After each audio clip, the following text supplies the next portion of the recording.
IPS officer Sonakshi Chauhan পাগল সেজে বৃন্দাবনে পৌঁছাল। তারপরে যা ঘটল তা ছিল অবাক করার মতো। বন্ধুরা, বৃন্দাবনের সেই সন্ধ্যা ছিল খুবই মনোরম। সকাল থেকেই আকাশে মেঘ জমেছিল এবং হালকা বৃষ্টি পড়ছিল।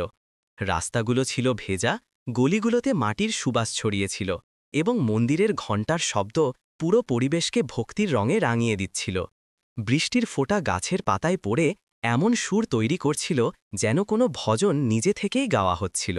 এই পরিবেশেই বাসস্ট্যান্ডে একটি সাধারণ গ্রাম্য মহিলা নামল। সে হালকা রঙের শাড়ি পরেছিল, পায়ে ছিল ছেঁড়া চটি, কাঁধে পুরনো ব্যাগ এবং মুখে ছিল ক্লান্তির এক সরল ছাপ। দেখতে একদম সাধারণ, যেন কোনো গাঁয়ের মহিলা প্রথমবার বৃন্দাবনে এসেছে। কিন্তু আসল সত্য ছিল অন্য। এই সাধারণ মহিলা আসলে ছিল আইপিএস সোনাক্ষী চৌহান, এমন এক সাহসী পুলিশ অফিসার যার নাম শুনলেই বড় বড় অপরাধীর কলিজা কেঁপে উঠত। কিন্তু আজ সে নিজের আসল রূপে ছিল না। আজ সে বৃন্দাবনে ছদ্মবেশে এসেছিল। সে কাউকে বলেনি যে সে পুলিশ। তাকে দেখে মনে হচ্ছিল যেন কোনো গরিব ভীতু বায়ের মহিলা, যে শুধু ভগবানের দর্শন করতে এসেছে। তার এই বেশে কেউ সন্দেহও করতে পারত না, কারণ না পোশাক ছিল জমককালো, না চালচলনে পুলিশের কোনো দাপট ছিল। যখন লোকেরা জিজ্ঞেস করল, কোথা থেকে এসেছ বোন, তখন সোনাক্ষী ধীরে হেসে বলল, প্রেমানন্দ মহারাজজির দর্শন করতে এসেছি। এবং লোকেরা মাথা নেড়ে বলল, খুব ভালো করেছ বোন, অনেক পুণ্য পাবে। কিন্তু কে জানত যে এই মহিলা দর্শনের অজুহাতে বৃন্দাবনে আসেনি। সে এখানে একটি বিপজ্জনক গোপন মিশন সম্পন্ন করতে এসেছিল। বৃন্দাবনের গলিগুলোতে ভিড় ছিল। কেউ রাধাকৃষ্ণের ভজন গাইছিল, কেউ ফুলের মালা বিক্রি করছিল, কেউ লস্যি পান করছিল। সোনাক্ষী এদের সবার মাঝে শাড়ির আঁচলটা একটু নিচে নামিয়ে এমনভাবে হাঁটছিল যাতে কেউ না ভাবতে পারে যে সে দেশের নামকরা পুলিশ অফিসার। বৃষ্টি বাড়লে সে একটি দোকানের ছাদের নিচে দাঁড়াল। দোকানদার বলল, বোন, প্রথমবার এসেছ মনে হচ্ছে। সোনাক্ষী মৃদু স্বরে বলল, হ্যাঁ ভাই, মহারাজজির দর্শন করতে এসেছি। ব্যাস, এটুকুই। সে তার মিশন সম্পর্কে একটি শব্দও বলল না, কিন্তু তার মনে অন্যরকম উত্তেজনা চলছিল। সে জানত যে বৃন্দাবনের এই পবিত্র ভূমির ভেতরেই এমন একটি জায়গা আছে যেখানে নিরীহ মেয়েদের ওপর অত্যাচার করা হচ্ছিল। আশানিকেতন বালিকা গৃহ নামটি শুনলেই লোকেদের মুখে হাসি ফুটত, কিন্তু তার ভেতরে কি কি পাপ চলছিল তা দুনিয়া জানত না। সরকার এবং বিভাগ এই খবর পেয়েছিল, কিন্তু বিষয়টি এত স্পর্শকাতর ছিল যে প্রকাশ্যে পদক্ষেপ নিলে পুরো চক্রটি পালিয়ে যেতে পারত। তাই এই অপারেশনটি শুধু সোনাক্ষীকে অর্পণ করা হয়েছিল। এই মিশনের জন্য তার সবচেয়ে প্রয়োজনীয় কাজ ছিল নিজের আসল পরিচয় লুকিয়ে রাখা। তাই সে সাধারণ মহিলা সেজে এখানে এসেছিল। বৃষ্টি একটু কমলে সোনাক্ষী ধীরে ধীরে মন্দিরের দিকে এগিয়ে গেল। রাস্তায় ফুলের দোকানদাররা ডাকছিল, বোন, মালা নিয়ে যাও দর্শনের জন্য। সে মাথা নিচু করে হাঁটতে থাকল, ঠিক যেমন সাধারণ মহিলারা হাঁটে। কিন্তু ভেতর থেকে তার চোখ সবকিছু গোপনে দেখছিল। কে কোথায় দাঁড়িয়ে আছে, কোন গলি দিয়ে কারা যাতায়াত করে, কোথায় সন্দেহজনক ভিড় দেখা যায়, সব কিছু সে মনোযোগ দিয়ে বুঝছিল। সোনাক্ষীকে দেখতে সাধারণ লাগলেও তার মস্তিষ্কে আইপিএস অফিসারের ক্ষিপ্রতা এবং সতর্কতাবোধ পুরোপুরি জেগেছিল। যেই সে প্রেমানন্দ মহারাজজির আশ্রমের কাছে পৌঁছাল, সেখানে ভক্তদের লম্বা লাইন লেগেছিল। কেউ মালা জপছিল, কেউ ভজন গাইছিল, কেউ ভগবানের কাছে মনের ইচ্ছে জানাচ্ছিল। সোনাক্ষীও সেই ভিড়ে গিয়ে শান্তভাবে দাঁড়িয়ে গেল। তাকে দেখে কেউ এটা বলতে পারত না যে সে কোনো বড় অফিসার। তার চালচলন, তার শব্দ, তার পোশাক, সবের মধ্যে গায়ের সরলতা দেখা যাচ্ছিল। কিন্তু তার মনে শুধু একটি কথাই চলছিল, দর্শনের পরে আমাকে আসল কাজ শুরু করতে হবে। আজ রাতে আমি সেই নরককে প্রকাশ করব, যেখানে না জানি কত মেয়ের চিৎকার চেপে রাখা হয়েছে। ঠিক সেই সময় হালকা বাতাস বইল এবং ঘণ্টার আওয়াজ আরও জোরে শোনা যেতে লাগল। বৃষ্টি ধীরে ধীরে থেমে আসছিল। লোকেরা কি জানত যে আজ বৃন্দাবনে শুধু একজন ভক্ত আসেনি, আজ এখানে এক ঝড় এসেছে। এমন এক ঝড় যা পাপীদের উপড়ে ফেলে দেবে, এবং সেই ঝড়ের নাম হল আইপিএস সোনাক্ষী চৌহান। বৃন্দাবনের মন্দিরের ঘণ্টাগুলো ধীরে ধীরে শান্ত হচ্ছিল। ভিড় এগিয়ে যাচ্ছিল, কিন্তু আইপিএস সোনাক্ষী চৌহান মনে মনে সামনের রাস্তা ভাবছিল। যে পা দিয়ে সে ভগবানের দর্শন করছিল, সেই পা দিয়েই আজ রাতে কাউকে ন্যায় পাইয়ে দিতে হবে। লাইন থেকে বেরিয়ে আসতেই বৃষ্টি আবার টিপটিপ করে পড়তে লাগল। রাস্তার ধারে একটি পুরনো বেঞ্চ রাখা ছিল। সোনাক্ষী একটু ক্লান্ত অনুভব করে সেখানে বসল। দেখানোর জন্য যাতে ভিড়ের মনে হয় যে সে দূর দূরান্ত থেকে আসা সাধারণ মহিলা। এই সময় সে নিজের ওড়না ঠিক করছিল, তখনই তার কাছে কারো কান্নার ক্ষীণ শব্দ এলো। প্রথমে মনে হলো কোনো ভক্ত ভাব বিভল হয়ে কাঁদছে, কিন্তু কান্নায় এমন ভয় ছিল যেন কেউ তার শ্বাস চেপে ধরেছে। সোনাক্ষী উঠল এবং শব্দের দিকে এগিয়ে গেল। এক বুড়ি মহিলা বৃষ্টিতে ভিজে সিঁড়িতে বসেছিল। শাড়ি ছেঁড়া, চুল এলোমেলো, হাত কাঁপছিল এবং চোখগুলো ছিল কেঁদে কেঁদে লাল। মনে হচ্ছিল যেন পুরো পৃথিবীর দুঃখ তারই ঝুলিতে পড়েছে। সোনাক্ষী তার দিকে তাকালো এবং ধীরে বলল, মা, কি হয়েছে, এভাবে কাঁদছ কেন? বুড়ি মহিলা মাথা তুলল। তার চোখে এত ভয় ছিল যে মুহূর্তের জন্য সোনাক্ষীও স্তম্ভিত হয়ে গেল। তার ঠোঁট কাঁপছিল যেন খুব বড় কোনো ক্ষত হৃদয় চেপে আছে। সে বলল, কন্যা, আমাকে বাঁচাও, নইলে ওরা আমাকেও মেরে ফেলবে। সোনাক্ষী নিজের মুখে উদ্বেগ দেখালো, কিন্তু মনের ভেতরে তার পুলিশি মস্তিষ্ক সক্রিয় হয়ে উঠেছিল। সে পাশে বসে বলল, কারা মা, স্পষ্ট করে বলো, আমি শুনছি। বুড়ি নিজের চোখের জল মুছল, ঘাবড়ানো কণ্ঠে বলল, আশা নিকেতন বালিকা গৃহ, সেখানে নরক বাস করে, কন্যা, নরক।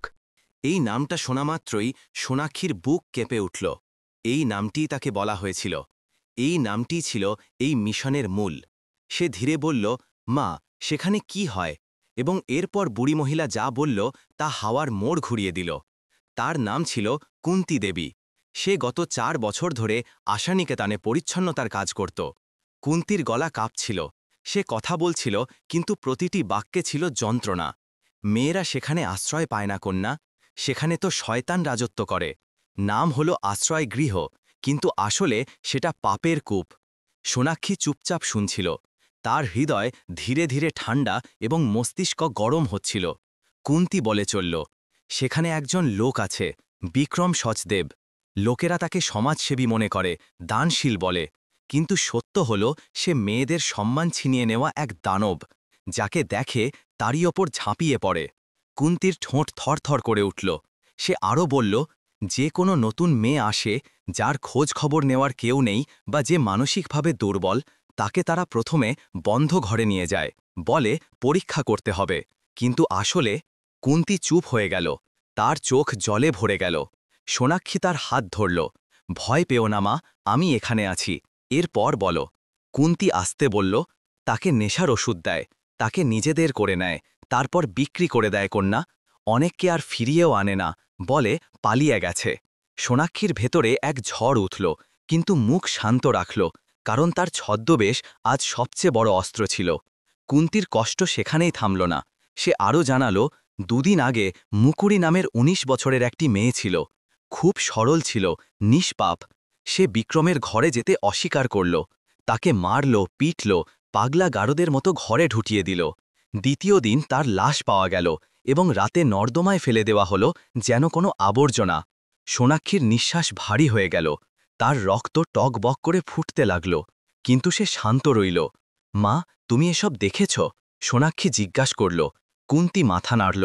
নিজের চোখে দেখেছি কন্যা, আর এটাই আমার ভুল হয়ে গেল। ওরা আমাকে হুমকি দিয়েছে, বলে যদি তুই কাউকে বলিস তবে চুরির মামলা দিয়ে জেলে ঢুকিয়ে দেব। কিন্তু এখন আমি আর চুপ থাকতে পারব না। ওই মেয়েদের চিৎকার আমার কানে বাজতে থাকে। সোনাক্ষী গভীর নিঃশ্বাস নিল। আকাশে আবার মেঘ গর্জন করল, যেন স্বয়ং ভগবানও এটা শুনে অস্থির হয়ে উঠেছেন। সে কুন্তীর হাত শক্ত করে ধরে বলল, মা, এখন তুমি একা নও, আজ থেকে আমি তোমার সঙ্গে আছি। যারা সত্য লুকিয়ে রাখে তাদের সময় এখন শেষ। কুন্তী ভয় পেয়ে জিজ্ঞেস করল, কিন্তু কন্যা, তুমি কে, কিভাবে সাহায্য করবে? সোনাক্ষী হালকা হাসির সাথে বলল, শুধু এটুকু বুঝে নাও মা, ভগবানই আমাকে তোমার ডাক শুনতে পাঠিয়েছেন। কুন্তীর চোখে আশার আলো ঝলসে উঠল। তার মনে হল যেন কোনো অবলম্বন পেয়ে গেছে। কিন্তু সোনাক্ষী জানত এখন খেলা সহজ নয়। আশা নিকেতনের দানব বিক্রম শুধু সাধারণ অপরাধী ছিল না, তার পেছনে বড় লোকেরা দাঁড়িয়েছিল। টাকা, ক্ষমতা, লোকবল সব তার কাছে ছিল। কিন্তু এখন সে এমন এক শত্রুকে চিনত না যে তার ঘরে ঢুকে তাকে ধ্বংস করতে চলেছে। সোনাক্ষী দাঁড়ালো। বৃষ্টি বাড়তে লাগল, বাতাসে ঠান্ডা বাড়ছিল। সে ওড়না শক্ত করে মাথায় রাখল। কুন্তীর হাত ধরে বলল, চলো মা, এবার তুমি আমাকে সেখানের রাস্তা দেখাও। আজ রাতে আমি সেই নরকের দরজায় কড়া নাড়ব। কুন্তী ভয় পেয়ে গেল। না কন্যা, এখন না, রাতে ওরা জানোয়ার হয়ে যায়। সোনাক্ষী দৃঢ় কণ্ঠে বলল, জানোয়ার যতই শক্তিশালী হোক, সিংহীর সামনে টিকতে পারে না। আজ সেই রাত আসবে যে রাতে আশানিকেতনের প্রতিটি মেয়ে স্বাধীন হবে। আর সেখান থেকেই সোনাক্ষীর আসল মিশন শুরু হয়ে গেল। কুন্তিদেবীর হাত ধরে সোনাক্ষী যেই এগিয়ে গেল, বৃষ্টি আরও বেড়ে গেল। আকাশে বিদ্যুৎ চমকালো, যেন ভগবানও আজ বিচার দেখতে চলেছেন। কুন্তি ভয় পেয়ে বলল, কন্যা, রাতে সেখানে যাওয়া ঠিক হবে না। ওরা মদ খেয়ে পশু হয়ে যায়, কাউকে ছাড়ে না, মেয়ে হোক বা বুড়ি মহিলা। কিন্তু সোনাক্ষী মৃদু অথচ দৃঢ় কণ্ঠে বলল, মা, সেখানেই তো যেতে হবে। আমি বাইরে থেকে কিছু করতে পারবো না, যতক্ষণ না ভেতরে গিয়ে সব দেখছি। কুন্তি থেমে গেল। সে কাঁপতে কাঁপতে জিজ্ঞেস করল, কিন্তু কন্যা, তুমি ভেতরে ঢুকবে কিভাবে? ওরা তো কোনো অচেনা লোককে ভেতরে ঢুকতে দেয় না। এটা শুনে সোনাক্ষীর চোখে হালকা ঝলক এলো। সে আকাশের দিকে তাকিয়ে বলল, একটা পথ আছে যা তারা ভাবতেও পারবে না। কুন্তি অবাক হল, কোন পথ কন্যা? সোনাক্ষী কাছে ঝুঁচে বলল, আমি এক পাগল মহিলা সেজে ভেতরে যাব। নাম হবে কমলি। আর পাগলকে কে আটকাবে? সোজা ধরে সেখানেই নিয়ে যাবে যেখানে আমার পৌঁছানোর কথা, আশা নিকেতন বালিকা গৃহ।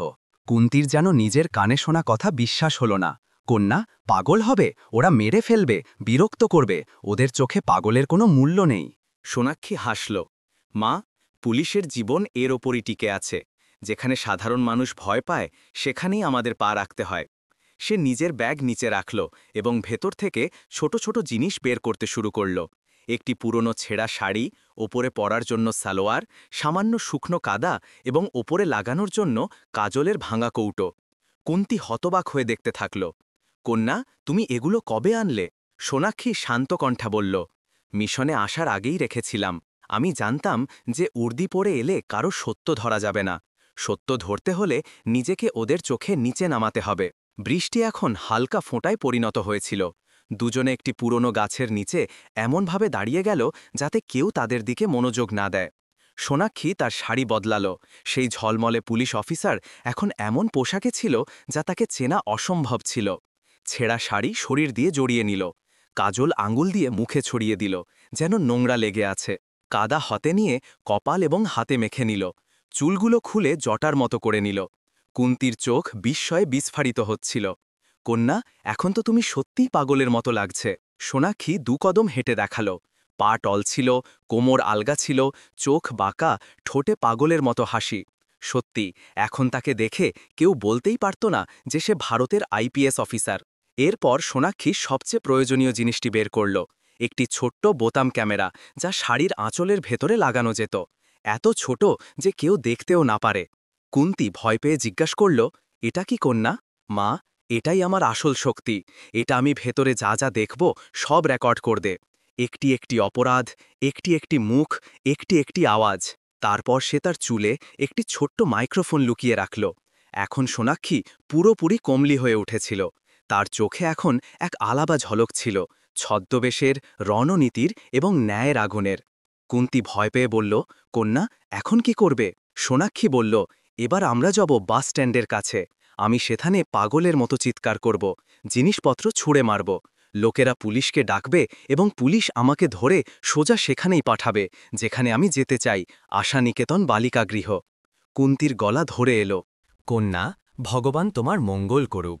আজ আমার সেই মেয়েদের জীবন তোমার ওপর নির্ভর করছে। সোনাক্ষী তার কাঁধে হাত রাখল। মা, ওই মেয়েদের কষ্ট আমি ভুলতে পারব না। আজ তুমি আমাকে যা বলেছ সেটাই আজ আমার শক্তি। দুজনে সেখান থেকে বাস স্ট্যান্ডের দিকে এগিয়ে গেল। সোনাক্ষী এখন কমলির রূপে হাঁটছিল। ভুল চাল, বাঁকা দৃষ্টি, বারে বারে বিড়বিড় করা। কুন্তি পেছন পেছন ভয় নিয়ে যাচ্ছিল, কিন্তু সোনাক্ষীর মুখ দেখে তার মনে সাহসও আসছিল। যেই তারা মথুরা বাসস্ট্যান্ডের কাছে পৌঁছাল, তখনই সেখানে ভিড় ছিল। লোকেরা বৃষ্টি থেকে বাঁচতে এদিক ওদিক ছুটছিল। সোনাক্ষী আসতে বলল, মা, এবার তুমি পেছনে চলে যাও, সামনের কাজটা আমি করে নেব। কুন্তি একটু দূরে দাঁড়িয়ে গেল। পরের মুহূর্তেই সোনাক্ষী ওরফে কমলি জোরে চিৎকার করে উঠল, সরে যাও, আমার রাজা আসবে, আমাকে কেউ আটকিও না। সে একজন ফলওয়ালার ঠেলা উল্টে দিল। লোকেরা আতঙ্কে এদিক ওদিক পালাতে লাগল। এক মহিলা বলল, আরে, কেউ পুলিশকে ডাকো, এ তো পাগল মনে হচ্ছে। ঠিক তারই অপেক্ষা ছিল। কয়েক মিনিটের মধ্যেই পুলিশের জিপ এসে পৌঁছাল। দুই মহিলা সিপাই নামল এবং কোনো মতে কমলিকে ধরল। কমলি চিৎকার করল, ছেড়ে দাও আমাকে, আমার রাজা আসবে, আমাকে যেতে দাও। লোকেরা তামাশা দেখতে লাগল। সিপাইরা বলল, একে সংস্কার গৃহে পাঠাতে হবে, খুব বিপজ্জনক মনে হচ্ছে, ঘর বাড়িও নেই। এই শুনে সোনাক্ষীর চোখে এক অদৃশ্য হাসি ফুটে উঠল। সেখানে উপস্থিত কুন্তী মনে মনে ভগবানকে ধন্যবাদ দিল এবং মাত্র কয়েক মুহূর্তের মধ্যেই কমলি নামের এই পাগল মহিলাকে সরকারি ভ্যানে তুলে নিয়ে যাওয়া হলো, সরাসরি সেই জায়গায় যেখানে আসল দানবরা থাকত, যেখানে মেয়েদের চিৎকার বন্দী ছিল এবং যেখানে আজ রাতে এক সিংহী প্রবেশ করতে চলেছিল। সরকারি ভ্যান দ্রুত কাঁচা রাস্তায় ছুটছিল, অন্ধকার চারদিকে ছড়িয়েছিল এবং বৃষ্টি থেমে এখন শুধু ঠান্ডা বাতাস বইছিল। কমলির রূপে বসা আইপিএস সোনাক্ষী চৌহান লোহার জালির বাইরে উঁকি দিচ্ছিল। রাস্তা একেবারেই জনশূন্য ছিল, চারদিকে নীরবতা, শুধু ভ্যানের ইঞ্জিন আওয়াজ করছিল। ভ্যানের ভেতরে বসা মহিলা সিপাইরা সোনাক্ষীকে সন্দেহজনক দৃষ্টিতে দেখল, কিন্তু তাদের মনে হল যে সে সত্যিই পাগল মহিলা। কমলি কখনো হাসছিল, কখনো গুনগুন করছিল, কখনো চুল টানছিল, সবকিছু এত আসল ভঙ্গিতে যে এক মুহূর্তের জন্য কারো সন্দেহ হল না। প্রায় ২০ মিনিট পর ভ্যানটি একটি পুরনো, বিশাল এবং ভয়ঙ্কর হাভেলি সদৃশ ভবনের সামনে থামল। বাইরে বোর্ড লাগানো ছিল, আশা নিকেতন বালিকা গৃহ, গৃহহীন মেয়েদের জন্য সেবা কেন্দ্র। নামটি ছিল পবিত্র। বিল্ডিংটি দেখতে সাধারণ লাগছিল, কিন্তু পরিবেশে এক অদ্ভুত দমবন্ধ ভাব ছিল। সোনাক্ষী প্রথম দৃষ্টিতেই বুঝে নিল এই জায়গা বাইরে থেকে শান্ত, ভেতর থেকে ঝড়ের মতো। ভ্যানের দরজা খুলল এবং একটি কর্কশ কণ্ঠস্বর এলো, এই নতুন পাগলটাকে নামাও, সন্ধ্যার পরে আসা মাল বেশি কাজে লাগে। এই আওয়াজটি ছিল সেই ওয়ার্ডেন সুশীলার, যাকে ভেতরের সমস্ত কর্মচারী জেলারের চেয়েও বেশি ভয় পেত। তার মুখ ছিল কঠোর, হাতে মোটা লাঠি এবং চোখে ছিল নিকৃষ্টতার রং। মহিলা সিপাইরা জিজ্ঞেস করল, ম্যাডাম, একে কোথায় রাখব? সুশীলা বাঁকা চোখে তাকিয়ে বলল, সোজা হলে ফেলে দাও, সকাল নাগাদ এর অওকাত বোঝা যাবে। কমলি চিৎকার করতে করতে, আমার রাজা আসবে, আমাকে ছেড়ে দাও, তাকে ভেতরে ঠেলে দেওয়া হলো। লোহার ভারী দরজা ধরাম করে বন্ধ হল। ঘরের ভেতরে অন্ধকার ছিল এবং বাতাসে এক ধরনের স্যাঁতস্যাঁতে গন্ধ ছড়িয়েছিল। ধীরে ধীরে সোনাক্ষীর চোখ অন্ধকারে দেখতে শুরু করল। সে একটি বড় হলে ছিল, যেখানে প্রায় ২৫-৩০ জন মেয়ে মেঝেতে বসেছিল। কেউ কুঁকড়ে, কেউ ফোঁপাচ্ছিল, কেউ শূন্য দৃষ্টিতে দরজার দিকে তাকিয়েছিল। একটি রোগা মেয়ে কাছে এসে ফিসফিস করে বলল, দিদি, তুমি নতুন এসেছ? সোনাক্ষী তাকে চিনতে পারল। এ সেই নেহা যার কথা কুন্তী বলেছিল, কিন্তু সোনাক্ষী তার ছদ্মবেশ অনুযায়ী উত্তর দিল, হিহি, আমার রাজা আসবে, তুমি কে? নেহা ভয় পেয়ে পেছনে সরে গেল। এই জায়গার পরিবেশ কোনো জেলের চেয়েও ভয়ঙ্কর ছিল। এখানে কেউ উঁচু গলায় কথা বলতো না, সবার শ্বাস চেপে চলছিল, যেন তারা বাঁচছিল না, শুধু বেঁচে থাকার বোঝা বইছিল।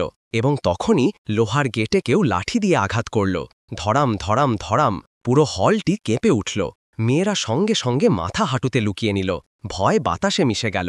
দরজা খুলল এবং দুই বলিষ্ঠ লোক ভেতরে এলো, গুড্ডু ঠাকুর এবং রানা যাদব, বিক্রম সচদেবের বিশেষ গুন্ডা। গুড্ডু ঘরে টর্চের আলো ফেলে হাসতে হাসতে বলল, দেখ রানা, নতুন পাখি এসেছে মনে হচ্ছে। রানা নোংরা হাসি হেসে বলল, আজ সাহেব খুব খুশি হবেন। তাদের কথোপকথন সব মেয়েদের শ্বাস আটকে দিল। প্রতিটি মেয়ের ভয় চরম পর্যায়ে ছিল। সোনাক্ষী চোখ অর্ধেক বন্ধ করে নিল। সে পাগলের মতো আচরণ করতে করতে নিজেকে কোণে নিয়ে গেল। রানা জোরে চিৎকার করল, সবাই উঠে দাঁড়াও। ভীত মেয়েরা উঠে দাঁড়ালো, তাদের শরীর কাঁপছিল। সোনাক্ষীও উঠল, কিন্তু একটু বাঁকা হয়ে, যেন কমলি ঠিকভাবে দাঁড়াতে পারে না। গুড্ডু নেহার দিকে তাকালো এবং বলল, তুই আবার লুকাচ্ছিস, আজ বাঁচবি না। নেহা বিদ্যুতের মতো কাঁপতে লাগল। তার চোখে সেই ভয় ছিল যা কোনো মানুষের আত্মাকেও কাঁপিয়ে দেয়। সোনাক্ষী এসব দেখতে থাকল। তার ক্যামেরা সবকিছু রেকর্ড করছিল, এই কথাগুলো, এই মুখগুলো, এই ভয়ঙ্কর পরিবেশ। কিন্তু তার মন ছটফট করছিল। তার হৃদয় বলছিল, এখনই গিয়ে এদের দুজনকে শেষ করে দিই। কিন্তু মস্তিষ্ক বলছিল, না, পুরো শিকড়কে ধরতে হবে, এখন তাড়াহুড়ো করা যাবে না। গুড্ডুর নজর হঠাৎ সোনাক্ষীর ওপর পড়ল। সে বলল, ওরে পাগলি, এদিকে আয়। সোনাক্ষী কান ধরে অদ্ভুত আওয়াজ করল, হা হা হা, আমার রাজা, আমার টুপি। রানা হেসে উঠল, দেখ, সত্যি পাগল মনে হচ্ছে। গুড্ডু বলল, সাহেবের কাছে পাঠাবো নাকি কালকের জন্য রেখে দেব? রানা একবার সোনাক্ষীকে মাথা থেকে পা পর্যন্ত দেখল এবং বলল, আজ ওকে থাকতে দাও। সাহেব নতুন মুখ পছন্দ করেন, আগে ওকে স্নান করাতে হবে, কাপড় বদলানো হবে, তারপর পাঠাবো। তার শব্দগুলো কোনো বিষাক্ত সাপের ফোসফাসের মতো ছিল। মেয়েরা আরও ভয়ে কাঁপতে লাগল। নেহার চোখ থেকে জল পড়তে লাগল। গুড্ডু এবং রানা বাইরে যেতে যেতে বলল, তৈরি থাকিস, রাত লম্বা। দরজা আবার জোরে বন্ধ হল। পুরো ঘর নীরবতায় ডুবে গেল। শুধু মেয়েদের হালকা ফোঁসফাসের শব্দ শোনা যাচ্ছিল। সোনাক্ষী চারপাশে দেখল, এত ভাঙা আত্মা, এত ভয়, এত অন্যায়। সে ভেতরে ভেতরে জ্বলতে লাগল। নেহা ধীরে ধীরে তার কাছে এলো এবং ফিসফিস করে বলল, দিদি, তুমি কি সত্যি পাগল নাকি নাটক করছো? যদি নাটক করো তবে পালিয়ে যাও এখান থেকে, কেউ বেঁচে ফেরে না। সোনাক্ষী তাকে হালকা দৃষ্টিতে দেখল। তার চোখ নেহাকে ভরসা দিচ্ছিল, কিন্তু ছদ্মবেশের কারণে সে কিছু বলতে পারল না। রাত গভীর হতে শুরু করেছিল। বাইরে থেকে আরও হিংস্রতা আসার কথা ছিল এবং সোনাক্ষী জানত আজকের রাত পুরোপুরি নরকে নামার রাত। কিন্তু এইটাই সেই রাত হবে যে রাতে পাপীদের পতন শুরু হবে। আজ সে একা ছিল না। তার কাছে ছিল ভগবানের ভূমি বৃন্দাবনের প্রার্থনা এবং তার শিরায় আগুনের মতো বইতে থাকা কর্তব্য। রাত বাড়ছিল এবং তার সাথে সাথে বিচারের খড়িও কাছে আসছিল। রাত ধীরে ধীরে আরও গভীর হচ্ছিল। আশা নিকেতনের চারপাশে এক অদ্ভুত নীরবতা ছড়িয়েছিল, যেন এই ভবনের ভেতরের বাতাসও ভয়ে স্থবির হয়ে গেছে। হলের বাইরে থেকে জুতো সেলাইয়ের শব্দ জোরে হয়ে আবার হারিয়ে যাচ্ছিল। কখনো কারো হাসির নোংরা আওয়াজ আসত, তো কখনো লোহার দরজার ধাক্কার। প্রতিটি আওয়াজ মেয়েদের হৃদয়ে নতুন ভয় ভরে দিচ্ছিল। সোনাক্ষী ওরফে কমলি কোণে বসে সবকিছু দেখছিল। তার মস্তিষ্ক একদম পরিষ্কার ছিল। আজ তাকে এই নরকের মূলে পৌঁছে তার মেরুদণ্ড ভাঙতেই হবে। প্রায় রাত 11টা নাগাদ গ্যালারিতে ভারী পায়ের আওয়াজ প্রতিধ্বনিত হতে লাগল। এই আওয়াজ গুড্ডু বা রানার ছিল না। এই আওয়াজ তাদের দুজনের চেয়েও অনেক বেশি ভয়ঙ্কর ছিল। মেয়েরা সঙ্গে সঙ্গে নীরব হয়ে গেল। অনেকে মাথা হাঁটুতে লুকিয়ে নিল। কয়েকজনের শ্বাস পর্যন্ত থেমে গেল। দরজার সামনে এসে পা থামল। তালায় চাবি ঘুরল। খর্রর, ধড়াম। দরজা খুলল। অন্ধকার থেকে দুটি ছায়া দেখা গেল, গুড্ডু এবং রানা। তাদের পেছনে আরও একটি বড় ছায়া দাঁড়িয়েছিল। সে ছিল বিক্রম সচদেব। বয়স প্রায় 50, পেট মোটা, চোখে লালসার নোংরামি, হাতে সোনার মোটা চেন এবং মুখে বাঘের মতো অহংকার। হলে নীরবতা ছেয়ে গেল। নেহা ভয়ে নিজের মুখ ঢেকে নিল। বাকি মেয়েরা মাথা নিচু করে নিল। সবাই জানত আজ যার ওপর বিক্রমের নজর পড়বে তার রাত নরক হয়ে যাবে। গুড্ডু টর্চের আলো সোনাক্ষীর মুখের ওপর ফেলল। সোনাক্ষী ইচ্ছাকৃতভাবে মুখ বাঁকা করে নিল এবং পাগলের মতো হাসি হাসল। হ্যাঁ হ্যাঁ, আমার রাজা এসে গেছে। বিক্রম হেসে উঠল। তার মনে হল যেন সে আজ রাতের মনোরঞ্জন পেয়ে গেছে। সে এগিয়ে গেল। তার মদের দুর্গন্ধযুক্ত শ্বাস সোনাক্ষীর ওপর ফেলে বলল, আরে বাহ, কেই নতুন পাখি। রানা বলল, সাহেব, আজই পুলিশ এনেছে। পুরো পাগল মনে হচ্ছে। আপনি বলেছিলেন নতুন চাই, তাই এই নাও। বিক্রম চোখ ছোট করে সোনাক্ষীকে ওপর থেকে নিচ পর্যন্ত দেখল। তারপর বলল, পাগলও বটে, আবার জোয়ানও। আজকের রাত মজার হবে। মেয়েদের লোমকূপ ভয়ে কাঁপতে লাগল। নেহা হাত জোর করে রানাকে বলল, দাদা, ওকে নিয়ে যেও না, ও সত্যিই পাগল, ও বুঝতে পারে না। কিন্তু রানা তার পেটে লাথি মেরে বলল, চুপ থাক, বেশি কথা বললে আগে তোকে নিয়ে যাব। নেহা মাটিতে পড়ে ছটফট করতে লাগল, কিন্তু আওয়াজ বের করল না। চিৎকার করার সাহস যেন মরে গিয়েছিল। সোনাক্ষীর মুষ্টি শক্ত হয়ে গেল, কিন্তু তাকে নিজেকে আটকাতে হল। যদি সে এখনই তার আসল রূপ দেখিয়ে দিত তবে পুরো চক্রটি পালিয়ে যেত। বিক্রম তার আঙুল দিয়ে সোনাক্ষীর মুখ ধরার চেষ্টা করল। কমলি পাগলামির অভিনয় করতে করতে মাথা ঝটকাল।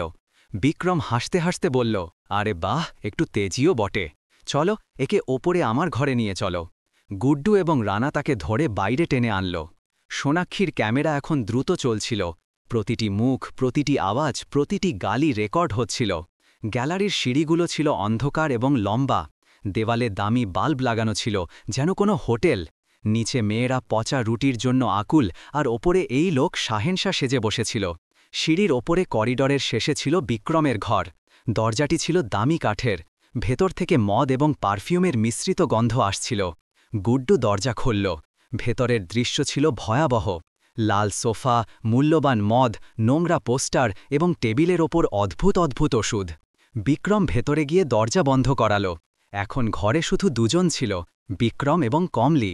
বিক্রম সোনাক্ষীর শাড়ি ধরে বলল, ভয় পেও না, সাহেব তোমাকে রানী বানাবে। কিন্তু সোনাক্ষী এখন আর সহ্য করতে পারছিল না। তার চোখে আগুন জ্বলছিল। ছদ্মবেশের ভেতরের পুলিশ অফিসার জেগে উঠেছিল। বিক্রম আবার তাকে স্পর্শ করার চেষ্টা করল। এইটাই ছিল মুহূর্ত। সোনাক্ষী এত দ্রুত তার কবজি মোচড় দিল যে তার চিৎকার ঘরে প্রতিধ্বনিত হল। বিক্রম হাঁপাতে হাঁপাতে বলল, কে তুই? সোনাক্ষীর শরীর সোজা হয়ে গেল, চোখ থেকে কমলির পাগলামি মুছে গেল, মুখমণ্ডল একদম কঠোর ও নির্ভীক হয়ে গেল।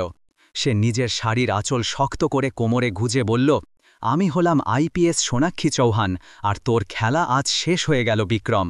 বিক্রমের চোখে যেন বিদ্যুৎ চমকে গেল। না না, তুমি মিথ্যা বলছ। সোনাক্ষী আঁচল থেকে ক্যামেরা দেখালো। তোর প্রতিটি নোংরা কাজ রেকর্ড হয়ে গেছে, প্রতিটি মেয়ের চিৎকার, প্রতিটি গার্ডের হুমকি, সবকিছু প্রমাণ হয়ে গেছে। বিক্রম পেছনে সরতে লাগল। তার শ্বাস ফুলে উঠল। সে ভয় পেয়ে গিয়েছিল, সত্যি ভয় পেয়েছিল। সে ড্রয়ার খুলল যেখানে তার পিস্তল রাখা ছিল, কিন্তু সে অস্ত্র বের করার আগেই সোনাক্ষী লাফিয়ে উঠল এবং এক জোরালো লাথি তার আঙুলগুলোর ওপর মারল। ড্রয়ার বন্ধ। বিক্রম চিৎকার করতে করতে পেছনে পড়ে গেল। সোনাক্ষী তার পড়ে থাকা শরীরের ওপর হাঁটু গেড়ে বসে বলল, নিচে দেখে মেয়েদের ওপর দাপট দেখাতিস, তাই না? আজ পুলিশ তোর ওপর বসে আছে, এবার বল কেমন লাগছে? বিক্রম ব্যথায় ছটপাট করছিল, তার সমস্ত দম্ভ নেমে গিয়েছিল। সে কেঁদে ফেলল। ম্যাডাম, ছেড়ে দিন, আমি টাকা দেব, যা বলবেন তাই দেব।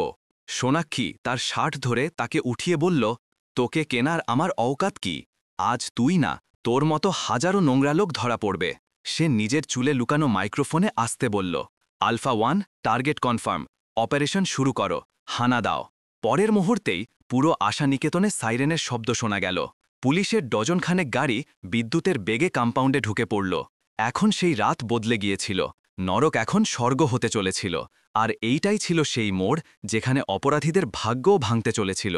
বন্ধুরা, সাইরেনের শব্দ যেই আশানিকেতনে প্রতিধ্বনিত হল, পুরো চত্বর কেঁপে উঠল। বাইরে দাঁড়িয়ে থাকা প্রহরীদের মুখে ভয় নেমে এলো। কিছুক্ষণ আগেও তারা মদ খেয়ে অহংকার করছিল, কিন্তু এখন বুঝতে পারল যে পুলিশ পুরো চত্বর ঘিরে ফেলেছে।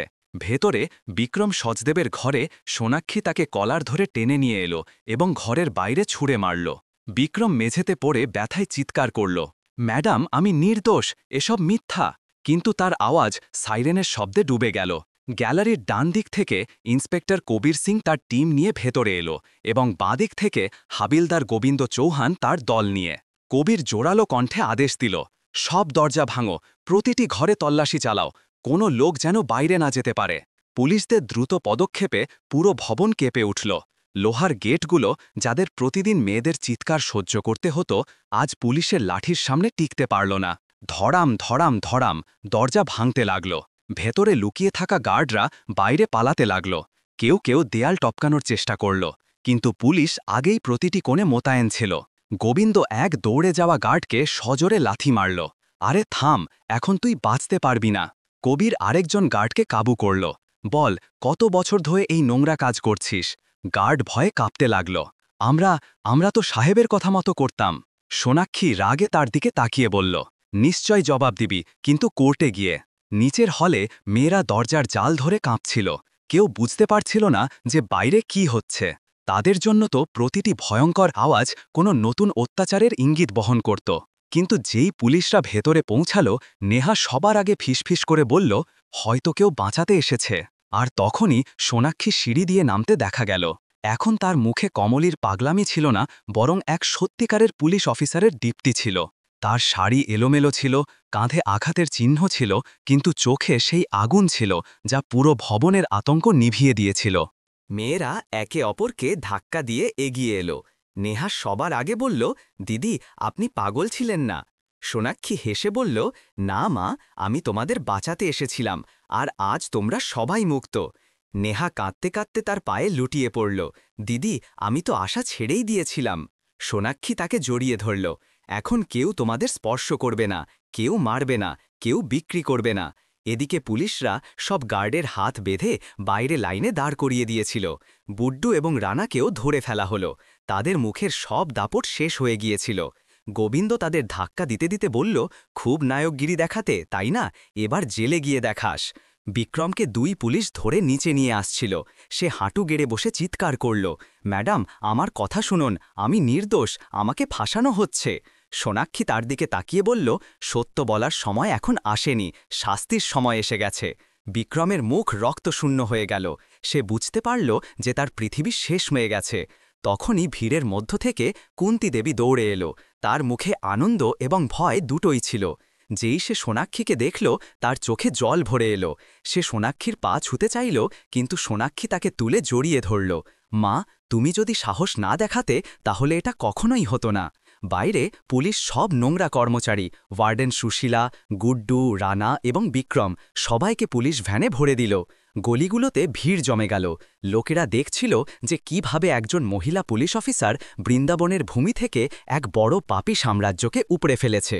এরই মধ্যে মেয়েরা ধীরে ধীরে তাদের ঘর থেকে বেরিয়ে এলো। তারা তখনও ভয় পেয়েছিল, কিন্তু বুঝতে পারছিল যে বিপদ কেটে গেছে।